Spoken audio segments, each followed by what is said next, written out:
Assalamualaikum warahmatullahi wabarakatuh. Salam sejahtera untuk kita semua. Kami dari PT Custodian Central Efek Indonesia mengucapkan selamat datang kepada para pimpinan perusahaan tercatat, tamu undangan, serta Bapak, Ibu investor dan calon investor yang telah hadir secara virtual pada Public Expose Live 2024 ini. Dalam rangka memperingati 47 tahun diaktifkannya kembali Pasar Modal Indonesia, PT Custodian Central Efek Indonesia bersama dengan PT Bursa Efek Indonesia dan PT Clearing Penjaminan Efek Indonesia serta dengan dukungan Otoritas Jasa Keuangan kembali menyelenggarakan Public Expose Live 2024. Acara ini merupakan bentuk transparansi dan keterbukaan informasi dari perusahaan tercatat kepada para investor maupun calon investor. Dalam acara ini, Bapak, Ibu sekalian dapat secara langsung mendengarkan informasi terkini mengenai kinerja perusahaan dan kondisi keuangannya. Acara ini juga memberikan kesempatan bagi para investor dan calon investor untuk berinvestasi langsung dengan manajemen perusahaan tercatat, sehingga dapat menggali informasi mengenai kondisi dan prospek perusahaan dengan lebih dalam. Kami berharap bahwa informasi yang disampaikan dapat menjadi dasar pertimbangan bagi investor dalam membuat keputusan investasi yang tepat. Selain itu, kami juga berharap kegiatan Public Expose Live 2024 ini dapat meningkatkan kepercayaan investor, baik kepercayaan terhadap perusahaan tercatat maupun terhadap pasar modal Indonesia. Sebagai bagian dari upaya perlindungan investor, PT Custodian Central Efek Indonesia menyediakan platform acuan kepemilikan sekuritas atau biasa disebut dengan akses KSEI yang dapat digunakan oleh investor untuk memonitor portofolio masing-masing investasi investor. Acuan kepemilikan sekuritas KSEI juga terhubung dengan platform online, penyelenggaraan rapat umum pemegang saham online atau ISI-KSEI, sehingga memungkinkan investor mengikuti RPS perusahaan tercatat secara virtual. Semoga platform yang dikembangkan dan disediakan oleh PT Custodian Central Efek Indonesia ini bermanfaat bagi para investor pasar modal Indonesia. Selamat mengikuti Public Expose 2024. Terima kasih. Wassalamualaikum warahmatullahi wabarakatuh. Selamat pagi Bapak dan Ibu. Assalamualaikum warahmatullahi wabarakatuh. Salam sejahtera untuk kita semua. Shalom, Om Swastiastu, Namo Buddhaya, salam kebajikan. Kami ucapkan terima kasih atas kehadiran Bapak dan Ibu dalam acara Public Expose Live 2024 dalam rangka 47 tahun diaktifkannya kembali Pasar Modal Indonesia. Perkenalkan, saya Fajar Wayong dari IDX Channel selaku host yang akan memandu acara di hari ini. Bapak dan Ibu sekalian, pada sesi Public Expose Live kali ini akan diisi oleh PT Bunda Medik Tbk atau yang dikenal dengan kode perdagangan BMHS. Bapak dan Ibu, PT Bunda Medik Tbk telah tercatat di Bursa Efek Indonesia sejak 6 Juli 2021. PT Bunda Medik Tbk merupakan emiten di bidang layanan kesehatan. Dan untuk mengenal lebih jauh, mari kita simak terlebih dahulu video company profile berikut ini.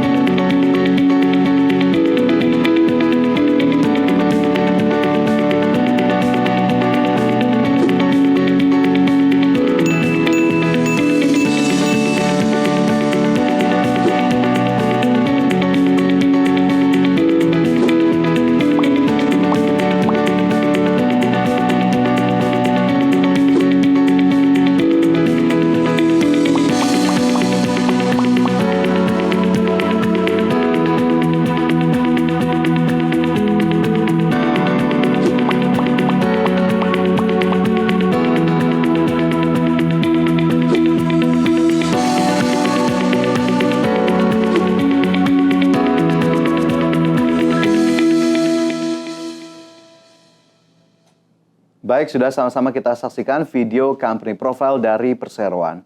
Dan Bapak Ibu sekalian, perlu kami ingatkan bahwa peserta Public Expose Live 2024 dilarang merekam dan menyebarluaskan sesi Public Expose kali ini tanpa izin resmi dari Bursa Efek Indonesia.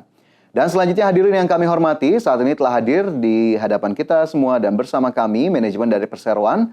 Dan izinkan saya untuk menyapa yang pertama Bapak Agus Heru Darjono, Presiden Director PT Bunda Medik Tbk. Dan selanjutnya juga sudah hadir Bapak Cuncun Wijaya, Chief Financial Officer PT Bunda Medik Tbk. Selanjutnya Ibu Amanda Sanjaya, Strategic Planning and Business Operation Division Head PT Bunda Medik Tbk. Baik, selama acara berlangsung, jika ada pertanyaan kami persilakan Bapak dan Ibu peserta untuk dapat menyampaikan pertanyaan melalui fitur Q&A yang tersedia di layar Zoom yang selanjutnya akan kami bacakan pada sesi tanya jawab setelah pemaparan dari Perseroan. Dan Bapak Ibu sekalian, langsung saja kita akan menyaksikan pemaparan dari Perseroan. Kepada Bapak dan Ibu manajemen PT Bunda Medik Tbk, kami persilakan.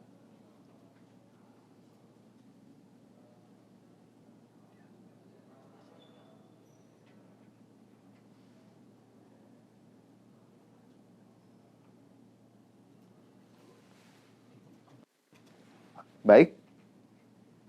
Baik, terima kasih atas pembukanya, Pak. Untuk PPT-nya apakah bisa di-show? Ya, sudah terlihat Bapak Ibu semuanya. Terima kasih untuk pemaparan mengenai Bunda Medik Group akan saya paparkan. Ya, izin saya minta waktunya untuk 15 menit ke depan. Kita Bunda Medik Group ini sudah ada dari tahun 1973, yang dimana foundernya kita adalah Dr. Rizal Zini. Beliau memulai dari Padang lalu datang ke Jakarta dan memulai dari satu klinik di area Menteng. Sehingga dari satu klinik itu sekarang berkembang menjadi 5 rumah sakit dan juga 10 klinik IVF di bawah kepemimpinan beliau. Setelah kita TBK, dari 5 rumah sakit sekarang kita sudah tumbuh double menjadi 10 rumah sakit. Yang dimana kita ekspansi yaitu berada di daerah Sumatera, di Pulau Jawa, dan juga di Pulau Bali. Lalu untuk klinik IVF kita ada 12, kita memiliki lab diagnos yang sudah TBK juga ada 25. Lalu kita juga memiliki investasi ke jaringan klinik pintar yang dimana memiliki lebih dari 1000 jaringan klinik. Dan kita juga memiliki 126 untuk Fertility Clinics Network yang dimana untuk membantu klinik IVF kita. Sekarang kita masuk ke kuartal 2 reportnya kita. Seperti yang kita tahu, kalau di industri rumah sakit, kita merupakan industri siklus. Yang biasanya di kuartal 2 ini kita lebih rendah daripada kuartal 1 dikarenakan ada puasa, libur lebaran, dan juga libur anak sekolah. Namun, di tahun 2024 ini, kita melakukan banyak inisiatif untuk menggerakkan performa dari bisnis dan juga dari fundamental kita. Sehingga di kuartal 2 kita hasilnya ini lebih tinggi daripada kuartal 2 tahun lalu. Apa yang kita lakukan sekarang ini akan menjadi modal untuk perbaikan-perbaikan kita yang berlangsung terus untuk kedepannya sehingga kita bisa menutup tahun 2024 ini dengan baik.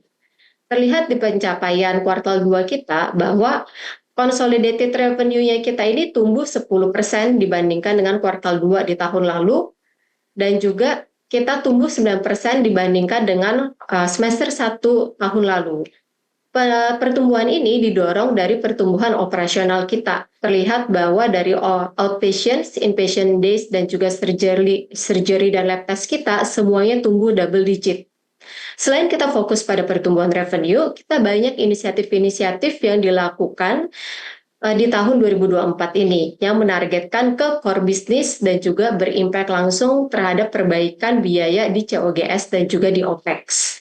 Ada 5 key inisiatif yang kita lakukan di tahun ini dan nanti akan kita jelaskan di slide selanjutnya, di slide update untuk key inisiatif. Sehingga impact-nya ini adalah kita memiliki perbaikan di gross profit margin. Kita mencatat gross profit margin kita itu sekarang di 56% di kuartal 2 tahun 2023, yang dimana kita lebih tinggi 2% daripada kuartal 2 di tahun lalu, dan juga kita lebih tinggi 1% dibandingkan dengan semester 1 2023. lihat juga pertumbuhan EBITDA-nya kita melampaui pertumbuhan revenue, yaitu kita meningkat 68% dibandingkan dengan kuartal 2 di tahun lalu, dan juga kita meningkat 34% dibandingkan dengan semester 1 tahun lalu. Dan di net profit kita meningkat 112% compare to kuartal 2 tahun lalu, dan naik 199% di semester 1 compare ke tahun lalu. Dan update dari new hospitals kita yang kita baru akuisisi, revenue kita tumbuh 72% compare ke semester 1 tahun lalu, dan EBITDA-nya kita improve 1000%, atau yang dimana di tahun lalu kita masih ada negatif 1 miliar, sekarang kita sudah tumbuh menjadi 11 miliar. Dan ini new hospitals kita ini menandakan bahwa kita bisa menjaga performa untuk rumah sakit yang kita akuisisi. Jadi terlihat perjalanan perbaikan Bunda Medik di sepanjang aspek selama semester 1 ini. Oke. Seperti yang sudah dijelaskan di slide sebelumnya, fokus Bunda Medik untuk meningkatkan pertumbuhan core bisnis dan kemampuan kita memanage rumah sakit kita reflect ke dalam pencapaian operasional dan juga di revenue di semester ini. Kita bisa lihat bahwa pertumbuhan revenue-nya kita di first half, kita rumah sakit tumbuh 8%, Morula kita tumbuh 4%, dan juga diagnos kita tumbuh 14% year on year. Peningkatan di revenue kita ini terdampak dari hospital volume kita. Baik dari sisi outpatients, inpatients admission, inpatient days maupun surgery. Selama 3 tahun terakhir, kita memiliki CAGR yang positif, kita tumbuh double digit.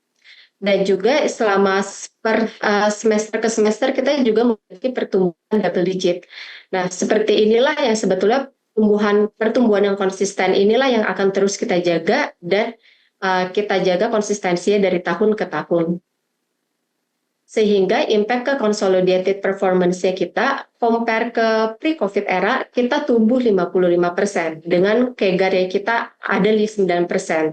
Untuk EBITDA margin, kita juga memiliki pertumbuhan 3% dibandingkan dengan semester 1 tahun lalu, sehingga tahun ini merupakan tahun untuk Bunda Medik bertumbuh.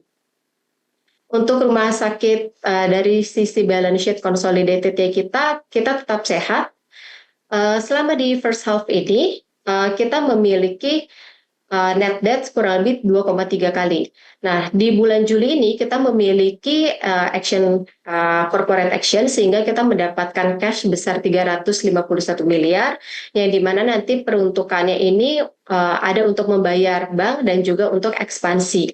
Sehingga setelah kita memasukkan net cash ini, net debt to EBITDA kita menjadi 1, di bawah 1, dan ini menjadi sangat sehat untuk Bunda Medik ya. Dengan working capital days kita yang juga kita terjaga sehat untuk AR days, inventory days, dan juga AP days kita. IVF cycles kita tumbuh dari kondisi pre-COVID, kita tumbuh 14%.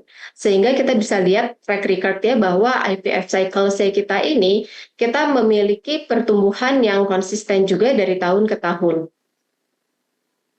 Untuk diagnosnya kita fokus pada genomic testing, yaitu kita memiliki PGTA, PGTM, DNA, and ME. Dan terlihat bahwa kontribusi dari genomic testing ini, kita dari 13% di revenue-nya kontribusinya di tahun lalu sekarang naik 3% menjadi 16% di tahun 2024. Sehingga secara pertumbuhan genomic revenue kita meningkat 40% year on year. Dan ini merupakan hal yang akan selalu diagnos lakukan untuk pertumbuhan dari sisi genomic dan juga tes non-genomic. Oke. Berikut adalah Center of Excellence yang kita miliki, yang dimana kita memiliki robotic surgery, neurocare. Kita juga memiliki NICU-PICU yang sudah menjadi langganan untuk dikirim pasiennya. Lalu kita memiliki laparoskopi, onkologi juga, klinik tumbuh kembang anak, dan endoskopi, yang dimana ini berada di lingkungan mentengnya kita. Kita di menteng ada RSIA dan juga RSU. Update dari hospital kita, yaitu kita selama first semester ini bisa terlihat bahwa kita memiliki pertumbuhan BPJS kontribusi sebesar 3%. pertumbuhan kontribusi BPJS 3% ini dikarenakan kita memiliki satu hospitalnya kita di area Bekasi yang memang kita peruntukkan untuk kita membuka layanan BPJS. Nah, selain dari BPJS ini, actually kita punya corporate insurance, kita bisa memanage untuk tetap 41% contributions-nya, atau secara year on year kita memiliki pertumbuhan 8%.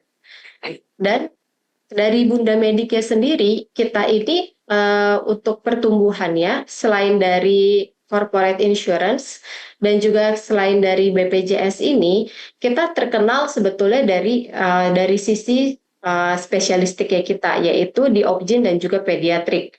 Yang dimana obgyn atau ibu dan anak ini kita memiliki kontribusi sebesar 49% dari total revenue rumah sakit. Di tahun ini kita memiliki pertumbuhan 3%, kita tumbuh 3% dibandingkan dengan tahun lalu. Tapi selain dari ibu dan anak, sebetulnya kita juga memiliki spesialistik lain, yaitu kita ada internis, neurologi, kita juga ada THT, onkologi, ortopedik, ya di mana seluruhnya itu juga memiliki pertumbuhan dan juga memiliki pertumbuhan yang double digit. Jadi untuk Bunda Medik sendiri kita memang berfokus untuk ibu dan anak dan juga non ibu dan anak. Dengan kita juga meyakini bahwa kita kualitas itu adalah nomor satu, sehingga kita terus untuk mengupgrade diri terhadap quality dari setiap rumah sakit dan setiap unit bisnisnya di Bunda Medik sendiri. Sekarang kita masuk ke Key Initiative 2024. Jadi di awal tahun ini kita membentuk 5 Key Initiative yang dilakukan oleh tim, yang dimana ada grup leader dan per masing-masing inisiatif untuk memaparkan rencana kerja dan juga deliverables yang terukur. Apa aja, yaitu ada 5 hal. Yang pertama, kita mulai dari pricing guideline. Jadi pricing guideline ini kita untuk menyamakan pricing strategi untuk insurance company dengan harga yang kompetitif dan juga dengan clinical pathway yang dijaga, sehingga akan berimpact kepada gross profit margin. Dan terlihat bahwa kita memiliki kendali atas mutu dan juga biaya yang kita lakukan.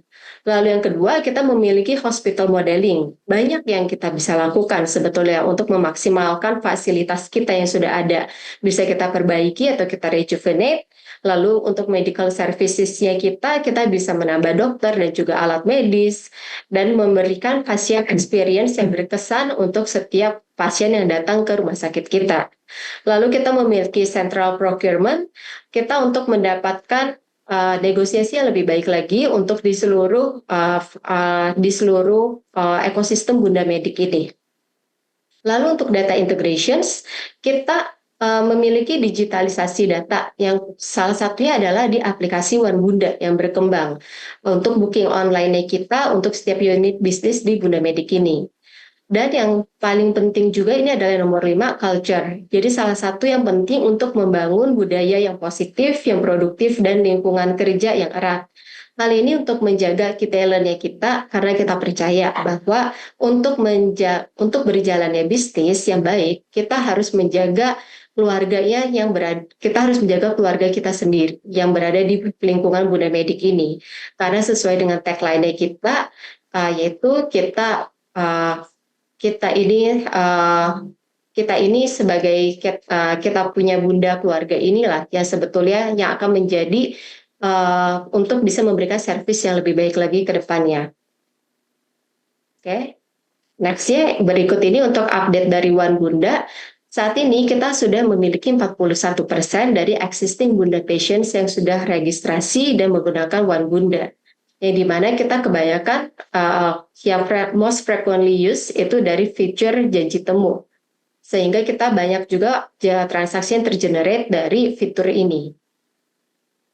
Dan juga kita memiliki sedikit update, ini adalah closing yang ada di bulan Juli. Kita memiliki strategic partnership antara Morula dan juga Jensen Fertility, yang dimana kondisi Morula share ownership-nya itu pre-transaction 63%, dimiliki oleh BMHS dan juga BII 37%. Setelah masuk ke Jinsin, yang akan berubah adalah post transactions, yaitu BMHS menjadi 47,25% dan BII menjadi 22,75%. Untuk Jinsinnya memiliki 30%. Dengan apa yang akan terjadi setelah Jinsin masuk ini, impact ke BMHS yaitu mengelola tetap remain under control Bunda Pedik dan kelaporan keuangannya tetap dikonsolidasi ke PT Bunda Pedik. Untuk cash yang didapatkan dari Jinsin Fertility untuk memperkuat consolidated balance sheet. Dan juga plan-nya ke depannya kita untuk membuka lebih banyak kerjasama IVF Networks untuk pertumbuhan yang lebih cepat di dalam grup ini. Berikut adalah update dari kuartal 2 dan juga semester 1 2024 yang bisa saya sampaikan. Dengan demikian presentasi dari saya sudah selesai dan akan saya kembalikan kepada Bapak. Baik. Bapak moderator. Baik, terima kasih banyak Ibu Amanda atas paparan yang telah disampaikan begitu ya. Dan selanjutnya kita akan ke sesi tanya jawab Bapak dan Ibu sekalian. Ini sepertinya sudah ada beberapa pertanyaan yang masuk dan coba akan kami bacakan. Kami persilakan nanti manajemen perseroan untuk bisa kemudian menjawab. Kita satu pertanyaan langsung dijawab terlebih dahulu ya Bapak dan Ibu sekalian. Ini kita ke pertanyaan yang pertama. Selamat pagi dari William, investor. Ada dua pertanyaan. Yang pertama, capex untuk tahun 2025 apakah lebih besar dari tahun sekarang? Kemudian yang kedua, adakah perseroan berencana untuk melakukan right issue? Silakan Bapak dan Ibu manajemen. Ini saya jawab, bagus. Ya, terima kasih untuk pertanyaannya Bapak William. Mungkin yang bisa kita jawab itu capex di tahun ini ya, tahun 2024 ya, 2025 kita belum rilis RKP kita, sehingga kalau dilihat di tahun ini capex kita itu lebih besar daripada tahun 2023. Tahun 2023 capex kami sebesar 209 miliar. Tahun ini kita rencanakan di 300 miliar. Sampai dengan bulan Juni, penyerapan kita udah di 142 miliar atau sekitar 47%. Lalu pertanyaan selanjutnya, apakah ada right issue? Sampai saat ini, sepengetahuan kami, kita tidak mempunyai rencana melakukan right issue. Terima kasih. Baik, terima kasih banyak atas jawabannya. Apakah sudah cukup untuk pertanyaan yang diajukan oleh Pak William tadi, Bapak dan Ibu? Jawabannya? Jika sudah, saya beralih ke pertanyaan berikutnya. Baik, sepertinya sudah ya. Selanjutnya, pertanyaan yang sudah masuk dari Zevanya, CNBC Indonesia. Terima kasih banyak, Mbak Zevanya. Izin bertanya, bagaimana BMHS mengatasi inflasi medis? Silakan Bapak dan Ibu. Mungkin saya menjawab lagi. Terima kasih atas pertanyaannya. Memang sekarang kecenderungannya itu dari pihak asuransi itu melihat ada inflasi medis sebesar 20-30% dibandingkan tahun sebelumnya gitu ya. Nah, apa yang kita lakukan adalah kita bersama-sama dengan pihak asuransi menentukan clinical pathway yang telah disepakati antara kami sebagai penyelenggara jasa kesehatan dengan asuransi. Itu yang kita lakukan dengan asuransi besar yang ternama yang sedang kita lakukan ini, dan proses ini tetap berlangsung dan semuanya sudah mengarah ke sana dan kita dapat melewatinya dengan baik. Mungkin saya tidak nyebut baik, awal tahun sudah ada satu dan sudah selesai. Kita menyelesaikan CP yang diminta dan kita sudah melakukan apa yang menjadi kesepakatan kedua belah pihak. Ya. Jadi untuk menangani inflasi medis ini memang cenderungannya itu ada tidak kesepakatan cara menangani suatu penyakit atas klaim yang diberikan oleh rumah sakit. Nah, klaim atau cara kita melayani jasa kesehatan ini kepada pasien itu yang diatur oleh dua belah pihak. Pemberian obatnya, terus jasa dokternya, baik pun lab-labnya apa aja. Itu kita sudah lakukan dan itulah cara kita bersama dengan asuransi untuk menjaga inflasi medis yang terjadi. Beda dengan BPJS itu kalau terjadi inflasi medis yang menanggung rumah sakit. Tapi kalau asuransi untuk payernya asuransi dua belah pihak harus sama-sama menjaga gitu. Demikian jawaban kami. Terima kasih Bapak atas jawaban yang sudah disampaikan. Tadi untuk pertanyaan kedua ya, dari Zevanya CNBC Indonesia. Kemudian juga ada pertanyaan lainnya, Bapak dan Ibu, izin untuk saya membacakan kembali. Ini yang ketiga dari Pulina Nitya Kontan. Selamat pagi Mbak Pulina, Thomas Pulina Nitya. Ini pertanyaannya cukup banyak. Nanti kalau memang ada yang terlewat ataupun kurang jelas bisa saya bacakan ulang ya. Tapi ini saya bacakan langsung. Ada 4 pertanyaan dari Kontan. Yang pertama, berapa serapan CAPEX per hari ini? Sudah berapa persen dari anggaran tahun 2024? Kemudian yang kedua, berapa target pendapatan dan laba di tahun 2024? Yang ketiga, akan ada tambahan fasilitas atau ekspansi untuk menambah jumlah RSK, di mana rencananya ekspansi dilakukan.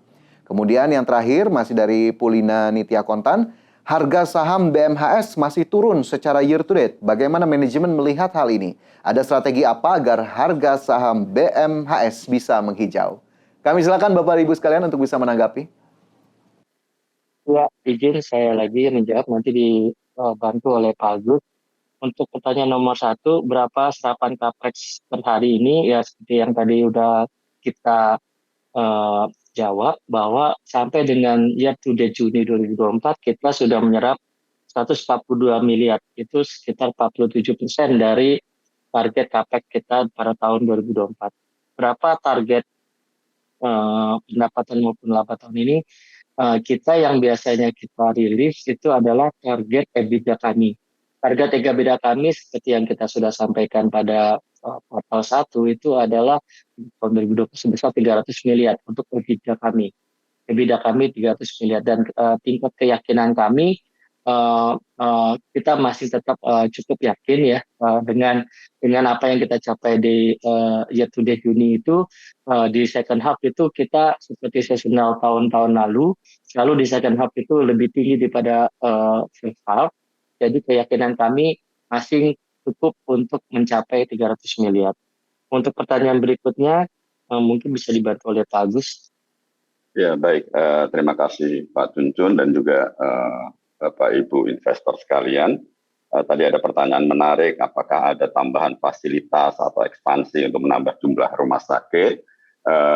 Saat ini kami sudah mempunyai rencana jangka panjang 5 tahun, ya. Dan tentu saja ekspansi kami adalah bersikap bagaimana mengutilisasi aset yang ada saat ini, ya, dengan memperkuat hospital yang sudah ada dengan menambahkan Center of Excellence, tambahan-tambahan baru lagi, sehingga kita juga lebih bisa memaksimalkan ya apa yang kita miliki, resources, sumber daya dan infrastruktur yang saat ini.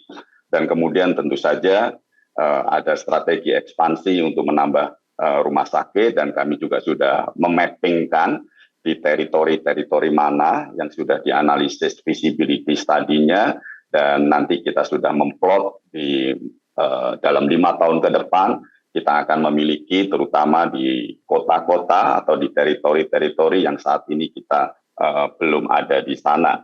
Itu jawaban yang di nomor 3. Kemudian menarik pertanyaan yang keempat, yaitu bagaimana menanggapi harga saham ini. Kita semua tahu bahwa harga saham merupakan feedback yang bagus untuk manajemen, ya, karena itulah yang menandakan bagaimana respon pasar. Tentu saja dengan memiliki rencana jangka panjang 5 tahun, baik rencana untuk terus mengestabliskan bisnis yang kita miliki saat ini dan ekosistem, ya, bukan hanya di rumah sakit, tapi juga di bayi tabung, IVF, di laboratorium, maupun juga di anak-anak perusahaan yang lain. Selama strategi bisnisnya ini jelas selama 5 tahun, udah pasti nanti akan terefleksi di harga saham di 3-5 tahun ke depan. Saya kira itu. Terima kasih. Baik, terima kasih Pak Agus dan juga Pak Cuncun atas jawaban yang telah disampaikan tadi dari pertanyaan Pulina Nitya Kontan, begitu ya. 4 pertanyaan ditanyakan langsung dan sudah diberikan tanggapan. Dan sepertinya itu menjadi pertanyaan ataupun yang disampaikan oleh para peserta di sesi tanya jawab kita di hari ini. Terima kasih banyak tentunya yang sudah bertanya, dan oleh karena keterbatasan waktu, Bapak dan Ibu sekalian serta para peserta, mohon maaf atas pertanyaan yang belum terjawab. Apabila terdapat pertanyaan lebih lanjut, Bapak dan Ibu tentunya dapat menghubungi Investor Relation atau unit terkait dari PT Bunda Medik Tbk melalui portal komunikasi yang dimiliki oleh Perseroan. Dan sebelum kami tutup sesi Public Expose Live kali ini, kami persilakan kepada Bapak Agus Heru Darjono selaku Presiden Direktur PT Bunda Medik Tbk untuk dapat memberikan closing statement yang akan disampaikan kepada publik. Kepada Bapak Agus, kami persilakan. Baik, terima kasih Bapak Moderator, terima kasih Bapak Ibu sekalian. Ya, banyak sekali pertanyaan-pertanyaan yang muncul, nanti bisa ditindaklanjutin dengan berkomunikasi dengan kami. Dan Bapak Ibu sudah mendengarkan paparan kinerja dari BMAS selama semester pertama di tahun 2024. Dan dari pemaparan itu kita melihat berbagai inisiatif dan strategi penguatan layanan secara holistik. Ya, kami mampu menutup semester pertama ini dengan kinerja yang positif di seluruh unit dan anak usaha BMAS Group, seperti di Rumah Sakit Bunda Group, di Morula IVF Indonesia, dan juga di PT Diagnos Laboratorium. Nah, kenaikan pendapatan dari konsolidasi dan juga EBITDA telah mengakselerasi pertumbuhan secara keseluruhan untuk perseroan. Nah, berbekal dengan kinerja yang baik dan optimisme tersebut, kami semakin optimis dalam memperkuat ekosistem layanan kesehatan yang holistik di BMAS Group. Sekaligus tentu saja mempertahankan pertumbuhan yang positif yang berkelanjutan hingga sepanjang tahun 2024 ini. BMAS telah menghadirkan layanan kesehatan keluarga dari generasi ke generasi selama lebih dari 5 dekade. Sehingga itulah kami menganggap betapa pentingnya keluarga, dan itulah yang menjadi fokus pelayanan dari Bunda Medik Group. Bersama tagline-nya Because Family Matters, BMHS ini fokus untuk memperkuat holistic family care, ekosistem penyedia layanan kesehatan keluarga yang holistik dan terbaik di industri, yang tidak hanya diperuntukkan bagi ibu dan anak, namun juga bagi seluruh anggota keluarga. Merupakan komitmen kuat dari kami untuk tumbuh berkelanjutan. Ini didukung dengan jajaran manajemen, dokter, dan juga tenaga kesehatan yang profesional dan kompeten, dan juga inovasi dalam teknologi medis modern. Ekspansi pusat pelayanan kesehatan unggulan hingga sampai melalui sebuah kemitraan strategis termasuk dengan Jingxin Fertility Group yang kami resmikan beberapa bulan yang lalu. Kami yakin tentu saja dengan dukungan dari Bapak Ibu sekalian serta seluruh pemangku kepentingan akan memperteguh komitmen kami di bidang layanan kesehatan ini. Komitmen yang akan kami wujudkan melalui berbagai inisiatif, inovasi, dan juga penguatan di seluruh unit bisnis BMAS, ini tercermin melalui pertumbuhan positif yang berkelanjutan selama semester pertama ini. Selain itu, Bapak Ibu, hal ini juga sejalan dengan kebutuhan kami dalam menjalankan tata kelola perusahaan yang baik, ya, atau GCG yang baik. Penerapan GCG mendatangkan banyak manfaat dalam bisnis dan operasional perseroan, seperti peningkatan akuntabilitas, kredibilitas, serta pertumbuhan berkelanjutan untuk seluruh pemangku kepentingan. Dan pertumbuhan yang berkelanjutan ini tentu saja selaras dengan cita-cita mulia dari founder BMAS, almarhum Dr. Lisalvini, di mana BMAS dapat tumbuh dan berkembang hingga puluhan bahkan ratusan tahun ke depan menjadi ekosistem layanan kesehatan holistik yang terkemuka dan terbaik di industri ini. Dan tentu saja akan menjadi sebuah layanan kesehatan yang semakin hari semakin bermanfaat bagi masyarakat banyak. Sekali lagi kami mengucapkan terima kasih kepada Bapak Ibu investor dan juga para analis serta seluruh masyarakat Indonesia atas kepercayaan dan perhatiannya pada Bunda Medik Healthcare System Group. Because Family Matters. Terima kasih. Baik, terima kasih Bapak Agus Heru Darjono atas closing statement yang telah diberikan. Dan hadirin yang kami hormati, usai sudah paparan publik yang disampaikan oleh PT Bunda Medik Tbk, dan mari kita beri aplaus kepada para penyanyi dari perseroan. Baik, sebagai informasi terakhir Bapak dan Ibu sekalian, tayangan Public Expose PT Bunda Medik Tbk juga dapat disaksikan kembali di YouTube Indonesia Stock Exchange. Atas nama penyelenggara, kami ucapkan terima kasih kepada Bapak dan Ibu manajemen dari PT Bunda Medik Tbk, juga kepada seluruh peserta yang sudah hadir dalam acara di hari ini. Sampai jumpa pada acara Public Expose Live yang akan datang. Aku investor saham, maju terus pasar modal Indonesia. Sampai jumpa.